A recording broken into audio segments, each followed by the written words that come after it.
더불어민주당 김홍걸 국민통합위원장 연결해서 이야기 좀 나눠보겠습니다. 김홍걸 위원장님 안녕하십니까? 여보세요? 예, 안녕하세요. 김홍걸입니다. 네, 김홍걸 위원장님. 이번 그 한미 정상회담, 김홍걸 위원장님께서 또 유심 있게 관심 있게 또 지켜보셨을 것 같은데 전반적으로 어떻게 좀 평가하십니까? 일단 무난히 잘 넘겼다고 생각하는데요. 네. 아직은 이제 구체적인 내용, 네. 이 오간 것들 이런 것을 다 알 수가 없고 네. 또 이제 몇 달 지나 봐야 사실 이 정상회담의 영향이라든가 성과를 알 수 있기 때문에 네. 지금 이 깊이 있는 평가를 내리기는 아직 좀 이른 것 같고요. 네. 일단 처음에 예상했던 대로 이 한국 측도 그렇지만 미국 측이 네. 아직 외교 안보 라인 같은 것이 정비가 다 안 돼 있기 때문에 구체적인 안건을 집요하게 따지고 들거나 이런 것은 없었던 것 같고 네. 이제 마지막에 조금 그것도 예측이 됐던 일인데 이제 외교 관례를 조금 어긋나서 그 마지막 회견에서 네. 기자회견에서 이제 트럼프 대통령이 갑자기 방위비 분담금이니 네. 한미 FTA 이런 부분을 슬쩍 꺼내지 않았습니까? 네, 그렇죠. 예. 근데 그분 평소 성향으로 봤을 때 네. 이렇게 관례를 깨고 이 국내 정치, 자기네 국내 정치에 필요한 발언, 네. 자기네 지지자들을 이렇게 달래주기 위한 발언을 할 것은 네. 예상했던 일이었죠. 네. 어쨌든 이번 그 공동성명에서 트럼프 대통령이 남북대화의 재개를 지지한다. 이런 취지의 이제 공동성명이 담기지 않았습니까? 예, 그렇죠. 그 부분은 상당히 의미가 있다고 봅니다. 네. 그런데 이제, 북한이, 대화에 이제 응하지 않고 있어서 말이죠. 어떻습니까? 이걸 좀 풀어나가기 위한 어떤, 일련의 조치가 있어야 될 텐데, 그 과정 중에 하나로 대북특사 얘기도 나오고요. 특사 파견 문제에 대해서는 어떻게 판단하십니까? 예, 저는 적극적으로 그 부분에 찬성하는 입장이고요. 네. 여러 가지 의견들이 있는데, 국내외에서. 네. 근데 여건이 성숙돼야 대화를 할 수 있다, 이런 말씀을 하는 분도 있는데, 네. 그런 식의 태도로 기다리기만 하다가 지금 이명박 정권, 박근혜 정권에서 아무것도 못하지 않았습니까? 네. 여건은 스스로 능동적으로 만들어 나갈 생각을 해야지 누가 어디서 만들어 주기를 기대하고 있으면 안 되는 거거든요. 네. 그렇기 때문에 우리가 이번에 기회를 이제 잡았으니까 네. 적극적으로 좀 단호하게 네. 이 남북 문제 해결의 주도권을 잡기 위해서 노력해야 된다고 생각합니다. 네. 또 미국의 태도가 또 언제 바뀔지도 모르는 거니까요. 네. 특사 부분도 충분히 고려할 만하다 이런 말씀이신데. 예. 그렇습니다. 가게 된다면 혹시 좀 추천할 만한 인물이 있을까요? 글쎄요, 그 점이야 이 대통령께서 알아서 네. 판단하실 일인데. 네. 이제 누가 가느냐보다. 네. 이제 좀 적극성을 보이고. 네. 이 북측의 의도를 적극적으로 나서서 파악하려는. 네. 그런 노력이 필요하다. 그렇게 보는 것이죠. 네. 이번 이제 그 문구를 보면은 인도적 그 문제 해결을 포함한 어떤 대화를 지지한다 이렇게 되어 있어서, 그런 문제들을 좀 벗어난 대화에는, 조금 부담이 있지 않느냐 이런 또 지적도 나오던데요. 어떻게 받아들이십니까? 예, 그 점이 이제 좀 민감한 부분이죠. 왜냐하면 북측은 민간 교륜이 인도적인 부분이니 이런 것을 얘기하기 위해서 네. 다른 문제, 정치적, 군사적인 문제도 같이 논의하자. 네.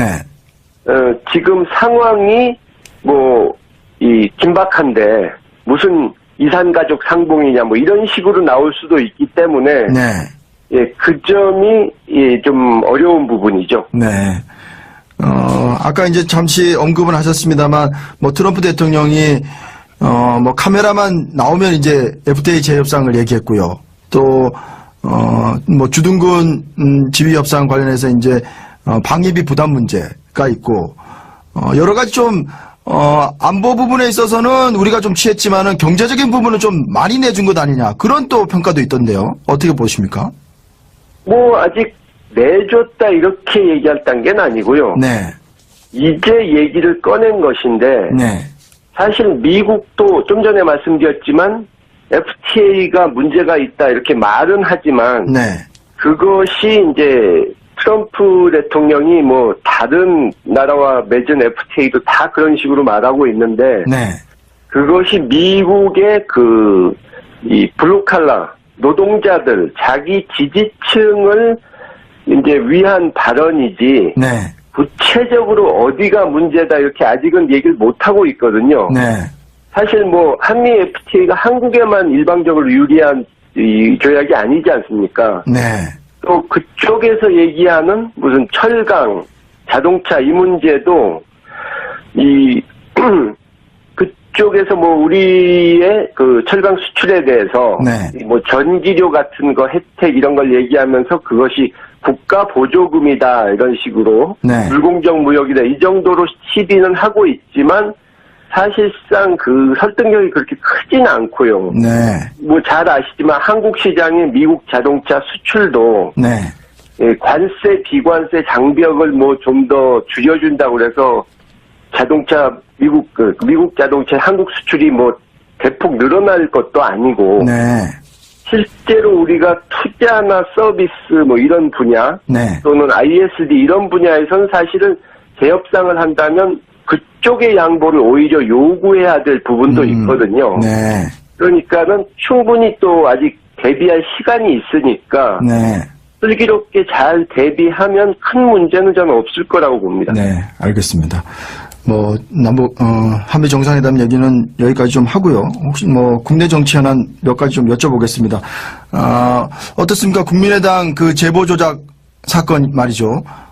지금 안철수 후보에 대해서 국민의당이 자체 진상조사위를 거쳐서 이제 조사를 했고 안철수 후보는 몰랐다. 그리고 이유미 씨의 단독 범죄다. 이렇게 이제 사실상 결론을 내린 것 같은데 어떻게 보십니까? 글쎄요. 그것을 과연 믿을 국민이 몇이나 있을지. 네. 어제 여론조사에서도 보면 70%가 넘는 국민이 당의 다른 사람들과 모의했을 것이다. 이렇게 본다는 네. 그런 조사가 나왔거든요. 네. 그리고 상식적으로도 한 사람이 어설프게 만든 녹음 파일 하나만 가지고 네. 그때 발표했던 공명선거 추진단의 단장, 부단장이 다 검사, 기자 이런 분들인데 그렇죠. 출신이 네. 그분들이 그렇게 확인 하나 안 해보고 네. 내부자와 이메일 연락 한번 안 해보고 네. 그냥 속았다. 이것은 상식적으로 말이 안 되지 않습니까? 네. 그리고 그 두 사람, 지금 나온 이름이 밝혀진 두 사람이 네. 다 안철수 씨가 영입한, 안철수 전 후보가 영입한 일종의 안철수맨이라고 할 수 있는 사람들이거든요. 네. 그렇기 때문에 몰랐다고 책임이 없어지는 게 아니고 몰랐다면 정말 그 사람들은 무능하고 무책임한 사람들이 되는 것이고 네. 특히 대표와 후보는 당시 네. 당대표와 후보는 네. 이 무한 책임을 지는 것이기 때문에 선거 문제에 있어서 네. 몰랐다고 책임이 없어질 수는 없는 거죠. 네. 지금 안철수 전 대표는 여전히 침묵을 지키고 있고 뭐 검찰 수사가 나올 때까지는 입장을 밝히지 않을 거다라는 얘기도 나오고 있는데 이 부분은 어떻게 판단하십니까? 글쎄요. 책임 있는 정치인의 자세라고는 할 수가 없죠. 네. 그러니까 몰랐다 하더라도 분명히 자신의 책임이 큰데 지금 뭐 눈치를 보다가 네. 상황 보고 어느 정도 종료가 된 후에 거기에 맞춰서 사과하겠다. 네. 이런 꼼수라고 할 수 있는데 네. 이미 국민들이 그것을 다 꿰뚫어 보고 계시기 때문에 네. 이것은 정치적으로 스스로 자멸하는 네. 그런 상황이라고 저는 봅니다. 우리 위원장께서는 안철수 전 대표가 정치적 책임을 어디까지 좀 지는 게 타당하다 이렇게 보십니까? 정계 은퇴까지도 가야 된다고 보십니까? 뭐 그 정도도 가야 될지 모르죠. 네. 지금 상황으로는 네. 상황이 더 악화될 수도 있으니까. 안철수 전 대표가 뭐 차기 대선에서 뭐 열망을 불태우고 있었으니까요. 그런 재기가 이번에 가능할까요? 이번 사건이 어떻게 안철수 전 대표에게 영향을 미치려고 보십니까? 글쎄요, 뭐 차기 대선을 나간다면 네. 이제 어느 정도 국민적으로 지도자란 이미지가 중요하고 또 하나는 이 정당이란 조직이 튼튼히 받쳐줘야 되는데 양쪽이 다 무너지는 상황이기 때문에 네. 미래가 어둡다고 봐야겠죠. 네. 당시 상임선대위원장이었던 박지원 전 대표는 내가 만약에 알았다면은 뭐 목을 내놓겠다고까지 얘기했는데요. 뭐 그런 얘기들이 어떻게 지도부가 좀 책임을 회피하려는 자꾸 발언이라고 좀 받아들이십니까? 글쎄요, 그 박지원 의원이나 박주선 의원 그런 분들이 네. 뭐 오히려 적반하장격으로 화를 내시면서 민주당을 비난하시는데 네. 그분들은 지금 누가 가해자고 누가 피해자인지를 벌써 잊으신 것 같고요. 네. 그리고 대표를 맡으셨고 그 당시에 네. 계속해서 그것을 활용해서 네. 조작된 사실을 활용해서 모르셨다 하더라도 그걸 가지고 우리 쪽을 공격하지 않으셨습니까? 네. 그렇기 때문에 몰랐다고 해도 책임이 큰 것이죠. 네. 어떻습니까? 국민의당 지지율이 한국갤럽 조사에서 5%로 뭐 최저까지 떨어졌는데, 이번 사건을 계기로 조심스럽지만 뭐 정계 개편 가능성 얘기도 나오고 있고요. 우리 위원장님은 어떻게 판단하십니까? 글쎄요, 청와대 측이나 저희 민주당에서나 무슨 인위적 정계 개편은 할 생각을 하지 않고 있었지만, 네. 이 경우는 그런 것이 아니고, 이제 국민의당이 스스로 지금 무너지고 있는 것 아닙니까? 네. 이제 지지율이 뭐 얼마냐 이게 문제가 아니고 네. 이 당이 앞으로 뭘 하든 국민들에게 신뢰를 받을 수가 없는 상황이 돼버렸지 않습니까? 네. 그렇기 때문에 당장 뭐 속단할 수는 없지만 네. 당이 이제 이렇게 갈라지는 네. 그러니까 뭐 누구는 어느 쪽으로 가고 누구는 뭐 어느 쪽으로 가고 이런 식으로 네. 당이 이렇게 깨져버리는 상황이 올 수도 있는 거죠. 네. 근데 그분들이 누구는 어디로 갈 것이다 뭐 하는 것을 지금 뭐 예측하기는 힘들고 네. 좀 시간이 지나 봐야겠죠. 네. 알겠습니다. 더불어민주당 김홍걸 국민통합위원장과 이야기 좀 나눠봤습니다. 위원장님 오늘 말씀 고맙습니다. 예, 수고하셨습니다. 네. 구체적인 안건을 뭐 집요하게 따지고 들거나 이런 것은 없었던 것 같고, 네.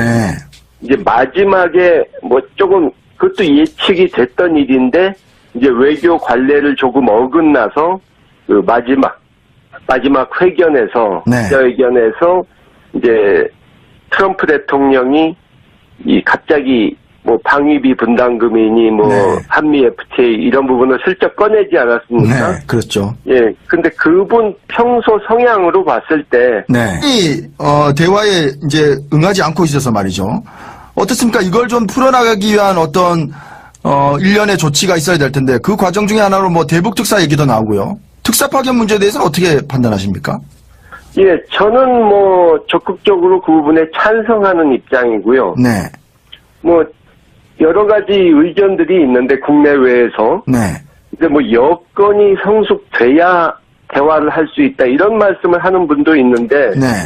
그런 식의 태도로 기다리기 이렇게 관례를 깨고 이 국내 정치, 자기네 국내 정치에 필요한 발언, 네. 자기네 지지자들을 이렇게 달래주기 위한 발언을 할 것은 뭐 네. 예상했던 일이었죠. 네. 뭐 어쨌든 이번 그 공동성명에서 트럼프 대통령이 남북 대화의 재개를 지지한다. 뭐 이런 취지의 이제 공동 성명이 담기지 않았습니까? 예, 그렇죠. 그 그거- 부분은 상당히 의미가 있다고 봅니다. 네. 그런데 이제 북한이 더불어민주당 김홍걸 국민통합위원장 연결해서 이야기 좀 나눠보겠습니다. 김홍걸 위원장님 안녕하십니까? 여보세요? 예, 안녕하세요. 김홍걸입니다. 안녕하십니까? 네, 김홍걸 위원장님. 이번 그 한미 정상회담, 김홍걸 위원장님께서 또 유심 있게, 관심 있게 또 지켜보셨을 것 같은데, 전반적으로 어떻게 좀 평가하십니까? 일단 무난히 잘 넘겼다고 생각하는데요. 네. 아직은 이제 구체적인 내용, 네. 얘기 오간 것들, 이런 것을 다 알 수가 없고, 네. 또 이제 몇 달 지나 봐야 사실 이 정상회담의 영향이라든가 성과를 알 수 있기 때문에, 네. 지금 이 깊이 있는 평가를 내리기는 아직 좀 이른 것 같고요. 네. 일단 처음에 예상했던 대로 이 한국 측도 그렇지만 미국 측이 네. 아직 외교 안보 라인 같은 것이 정비가 다 안 돼 있기 때문에